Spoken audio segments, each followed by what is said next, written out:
Signor Sindaco, nei giorni scorsi abbiamo fatto un servizio sulla situazione dell'alveo del torrente Torre, in particolare al ponte di Viscone. Sappiamo che lei, insieme agli altri suoi colleghi,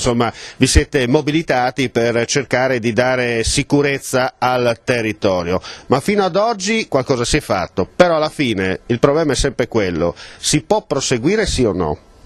Ma direi proprio di sì, abbiamo dormito, si fa per dire, sonni tranquilli, nel senso che guardando un po' quello che è accaduto intorno per l'Italia e anche qui in Friuli Venezia Giulia, la nostra zona tutto sommato ha retto perché gli ingenti interventi che sono stati fatti in questi ultimi anni con risorse importanti investimenti hanno consentito in realtà di contenere bene quello che è stato un fenomeno anche abbastanza eccezionale dal punto di vista meteorologico. È evidente che l'attenzione è ancora alta, soprattutto, come diceva lei, relativamente alla situazione del Torre che stiamo monitorando, stiamo eseguendo ancora degli interventi che ultimeremo insieme all'interessamento della Regione Friuli Venezia Giulia nei prossimi mesi di febbraio, credo marzo al massimo, per mettere in sicurezza in parte alcuni tratti di nostra competenza. Ecco, è brutto a dirlo, ultimamente la politica fa molto gossip, poca operatività sul territorio, alla fine le pacche le prendete sempre voi. Ma guardi, noi siamo in prima linea, lo siamo sempre stati a dire la verità. In questi ultimi tempi le grosse lamentele, le difficoltà economiche, ma anche le questioni che riguardano in questo caso il dissesto idrogeologico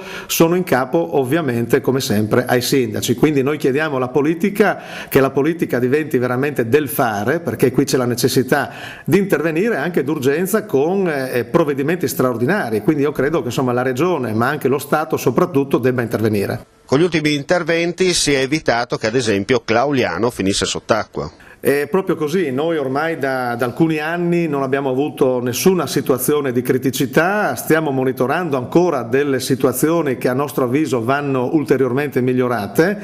Vi è l'annoso problema che abbiamo segnalato alla Regione Friuli Venezia Giulia, la quale è intervenuta proprio recentissimamente con delle risorse che riguarda la manutenzione, perché non dimentichiamo che queste opere vanno manutentate nel tempo, quindi penso agli sfalci, penso al taglio delle piante e agli espurghi poi dei canali che chiaramente col passare degli anni si riempiano. Il controsenso è che ci sono alcuni cittadini o comunque aziende che vi chiedono la possibilità di intervenire per il bene del territorio. Però c'è sempre un però, credo che in questo caso gli enti superiori, perché poi qui parliamo anche di competenze che sono regionali ma anche nazionali, devono darci o da un lato, io credo, carta bianca affinché i sindaci oserei dire commissari a questo punto, possano intervenire in maniera straordinaria sul proprio territorio, oppure Regione e Stato devono in qualche maniera dire chi deve far cosa e soprattutto autorizzare anche questo tipo di iniziative. Sta di fatto, signor Sindaco, che in Italia dopo il calcio lo sport più praticato sono le marche da bollo, il famoso